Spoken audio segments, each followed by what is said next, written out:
So I'm curious to know, and this is mainly to believers.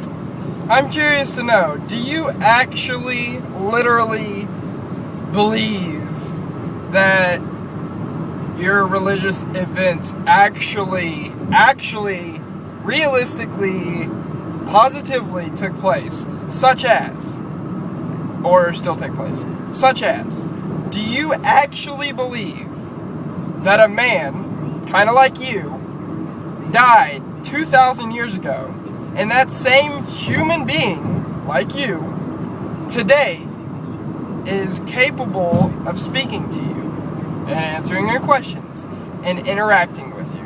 Do you actually believe that's going on? Do you actually believe that a multi-hundred-year-old man, which you have never witnessed ever existing, the most I've ever seen someone live is like, 105? Maybe in the teens of 100? But I've never met, like, someone 150 or older.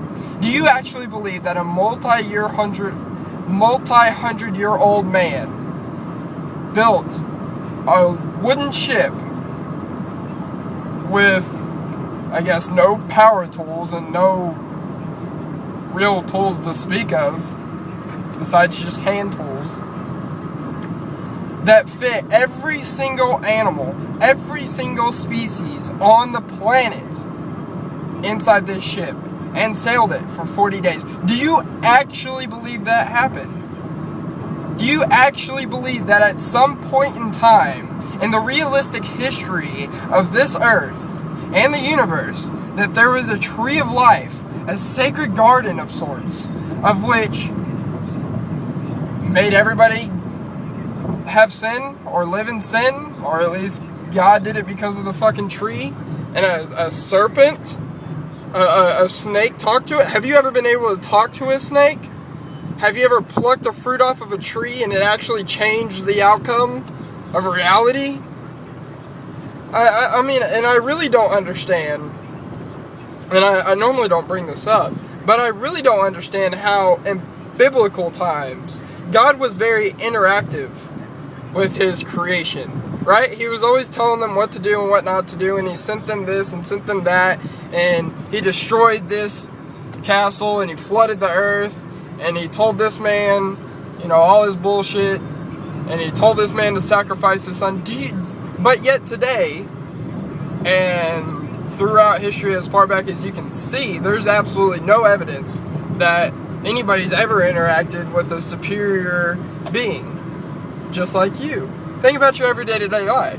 You wake up, you may or may not have to go to school, but regardless of where you're going, you usually hope you're back home as soon as that happens.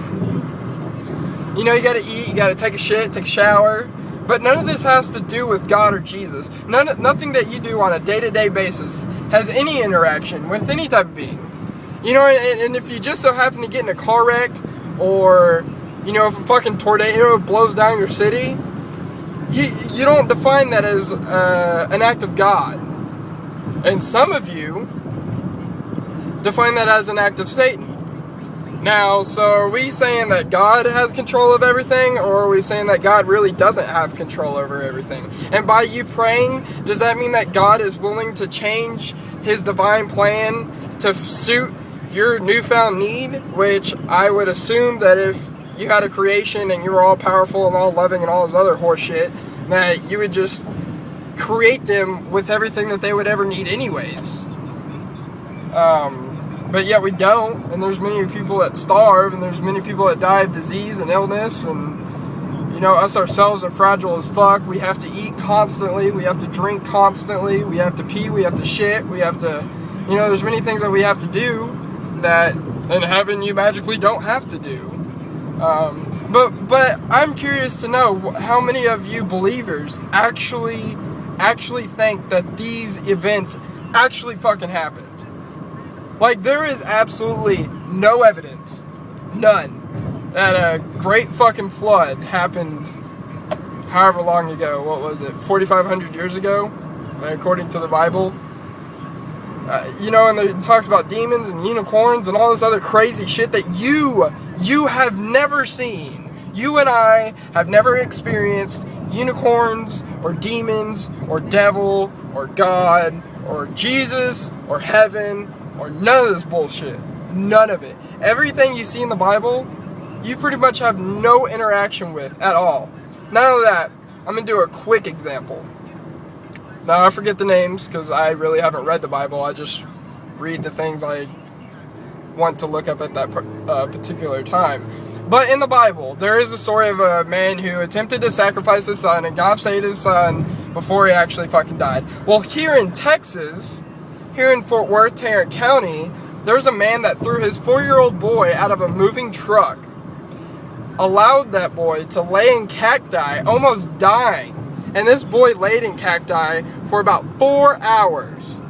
4 fucking hours before a gym coach came and saved the boy and took him to the hospital. And that man that threw his son out, that attempted to sacrifice his son, literally told the news and court that God told him to do it. And not only that, but he attempted to strangle his son to death beforehand. I believe his name is Rico. First or last name, I don't know. He's fucking Hispanic. I'll post the link below. And he's also being charged with attempted murder. So this biblical story of a man sacrificing his son is held to the highest of holy honor. But yet on earth, we know that that guy is a fucking douchebag. We know that he's an absolute delusional piece of shit of a human. But yet for some reason, if it's in a fictional book of mythology, you would, I think, actually believe it fucking happened. But that's my question. Do you actually fucking think? And you would have to put all of your logic and all of your reason and everything that fucking makes sense inside of your brain, you'd have to put all that aside in order to agree that all these fucking events took place. Because let me ask you a question. Have you ever seen bread fall from the sky? Don't know. I just don't know.